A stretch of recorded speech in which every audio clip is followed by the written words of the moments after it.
Amados hermanos, les saludo en el inmenso amor de Cristo. Es un gozo para mí, un privilegio estar nuevamente acá a través de este medio digital que nos ha impuesto estos tiempos. Pero gracias a Dios tenemos esta manera de seguir comunicándonos, seguir aprendiendo y seguir congregándonos de manera virtual, pero seguimos juntos, en armonía, sabiendo que Dios envía bendición y vida eterna. El tema del énfasis, el énfasis de esta semana es un tema primordial, es un tema vital para nosotros los cristianos, y es la fe. Venimos hablando de la fe ya desde la semana anterior, y la fe es la columna vertebral de la Iglesia de Cristo, porque sin fe, dice su palabra, que es imposible agradar a Dios. Y el tema dice precisamente, se llama fe para vivir. Fe para vivir. Quiero hacer alusión en este breve estudio, esta breve reflexión, acerca de un hombre grande, de un hombre que fue hallado justo delante de los ojos de Dios y que tuvo una fe inmensa, diría yo que inigualable, tal así que se ganó el nombre o el sobrenombre de el padre de la fe. Me refiero a Abraham, hombre que vivió en una ciudad convulsionada, llena de pecado, hombre que, a pesar del pecado que abundaba en su ciudad y en su tiempo, nunca se separó de su culto personal a Dios. Siempre fue derecho delante de los ojos del Señor, y el Señor lo eligió a él como patriarca de una gran nación. Le dio la promesa que en él serían benditas todas las naciones de la tierra, que él sería el padre de una gran nación. Y le dijo que tomara consigo a su esposa, a su ganado, a sus sirvientes, y se fuera de aquel lugar donde estaba, que él le mostraría el espacio, la tierra donde él debería de asentarse. Y como hombre de fe, al fin hizo lo que Dios le mandó, sin titubear, sin mirar para el lado, sin pensarlo. Agarró sus pertenencias, llevó consigo a su esposa Sara, a sus sirvientes, como Dios le dijo, a su ganado, y también viajó con su sobrino Lot y su familia, la familia de su sobrino. Anduvieron, caminaron y llegaron a un lugar llamado Canaán, las tierras de Canaán. Eran tierras fértiles, eran tierras de verdor, de pasto, y allí se asentaron, allí depositaron sus tiendas y comenzaron a vivir ahí. Rápidamente el número el ganado de ambos, de Lot y de Abraham, creció en número, de tal manera que ya el pasto no alcanzaba para abastecer de alimento al ganado de ambos. Y entonces Lot tomó la decisión de salir, de moverse a otra ciudad, y eligió para este fin la ciudad de Sodoma. Era una ciudad próspera, una ciudad moderna, era una ciudad donde abundaba también la maldad. Pero ahí Lot se estableció y Abraham se quedó en la tierra de Canaán. Abraham siguió siendo un hombre recto, justo, delante de los ojos de Dios, pero aún la promesa que Dios le había dado de que sería el padre de una gran nación no se cumplía.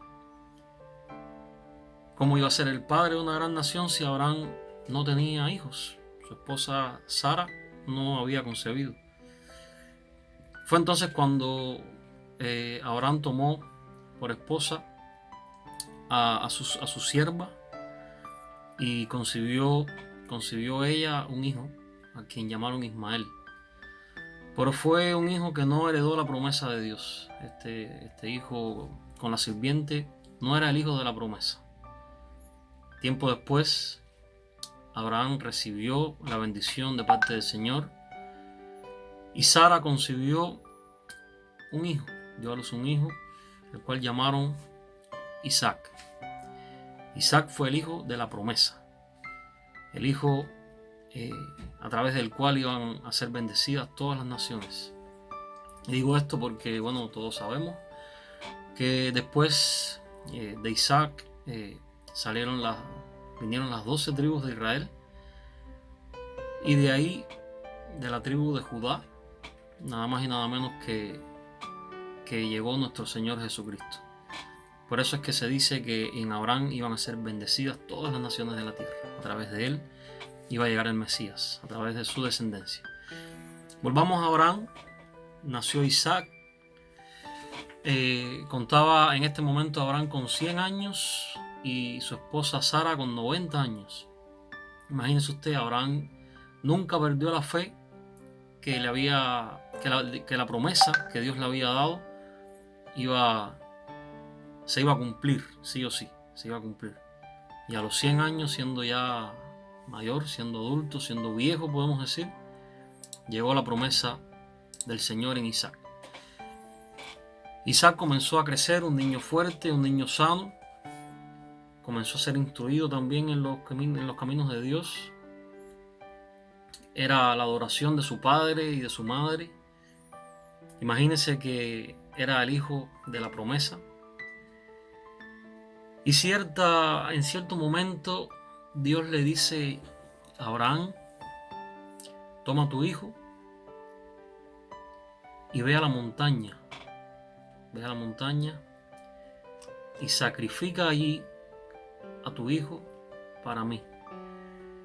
Imagínense usted ese momento en que Abraham recibe esa palabra de Dios. Dios le dice: lleva a tu hijo Isaac a la montaña y sacrifícalo para mí.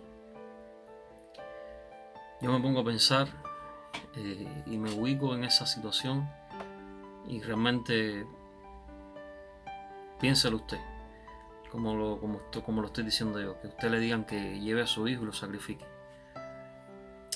¿Tendremos fe para eso? Para pensar en que todo, aún diciéndole a Dios: sacrifica a tu hijo, pensar en que todo va a salir bien y que algo va a pasar para evitar ese sacrificio. Bueno, Abraham fue el padre de la fe. Dicho esto, Abraham no, igual que cuando Dios le dijo que saliera de su tierra, Abraham no titubeó. Agarró a su hijo Isaac, se fue con dos hombres y caminaron 3 días. Iban hacia la montaña. Llegando al pie de la montaña, Abraham le dijo a su hijo que subiera con él. Abraham llevaba un cuchillo y su hijo llevaba la leña. Subieron a la montaña. Llegando a la cima de la montaña, hallaron unas piedras allí, hicieron un altar. Y el niño le pregunta: papá, ¿dónde está el cordero para el sacrificio? Y Abraham, en su inmensa fe, esa fe que lo hizo ser llamado el padre de la fe, le dice: no te preocupes, hijo, que Dios proveerá. Palabras que hoy aún resuenan en nuestros oídos y que son dignas de tomar en cuenta y de poner en práctica. No te preocupes, hijo, que Dios proveerá. Así fue.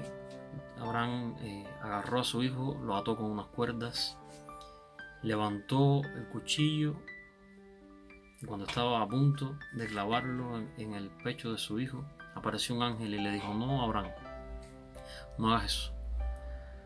Y entre unos espinos enredados había un cordero. El cordero que debía de tomar el lugar de Isaac.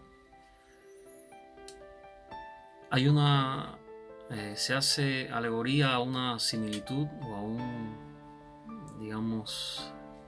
una personificación de ese cordero en la persona de Cristo, que tomó nuestro lugar y murió por nosotros cuando ese cordero iba a tomar el lugar de Isaac.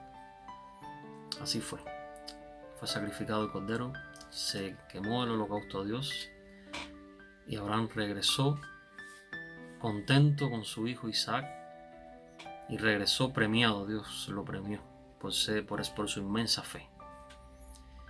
Hermanos, estamos hoy viviendo tiempos difíciles, viviendo tiempos en los cuales necesitamos tener fe en que Dios tiene el control.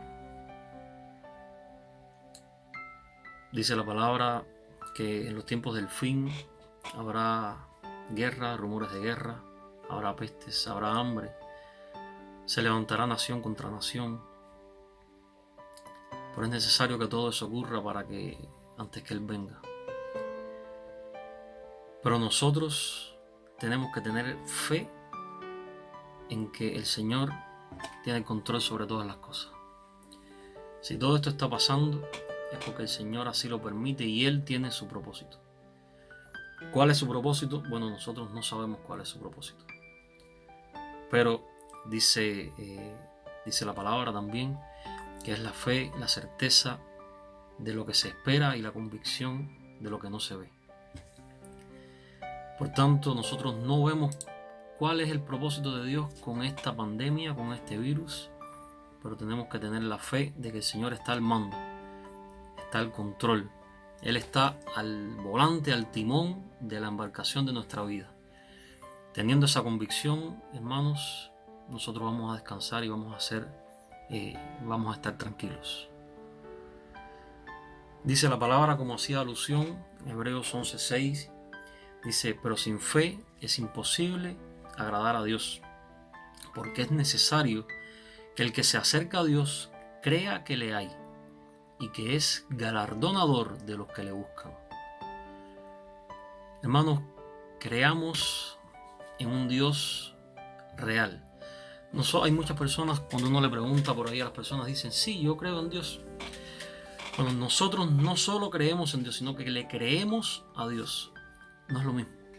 Le creemos a Dios. Si Dios dice: ten fe, ten paciencia, ten tranquilidad, que yo tengo el control, crea que es así. Crea que es así y su alma descansará tranquila. Su familia descansará tranquila. Donde quiera que usted llegue con una fe viva, una fe viva, usted será capaz de irradiar tranquilidad, de irradiar seguridad. Porque Dios tiene el control. Quiero terminar con un versículo que a mí me gusta mucho y viene muy bien al caso. Se encuentra en Habacuc, capítulo 2, versos 3 y 4. Dice así: aunque la visión tardará aún por un tiempo, mas se apresura hacia el fin, y no mentirá. Aunque tarde, espéralo, porque sin duda vendrá, no tardará.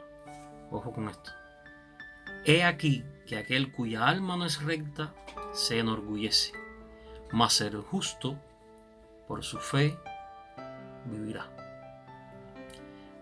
Ese justo de quien habla en esta palabra, esos justos somos nosotros. Nosotros somos los justos delante de los ojos de Dios, y no por obra, sino por gracia. No merecemos ser llamados justos, somos justificados en la sangre de Cristo. Y nosotros, por la fe que tenemos, es que estamos viviendo. Así que volvemos al inicio. Fe para vivir. Que el Señor le bendiga a usted y a su familia sobreabundantemente. Y que sea la oración nuestra siempre como aquella de los discípulos, cuando decían: Señor, aumentanos la fe. Que Dios le continúe bendiciendo.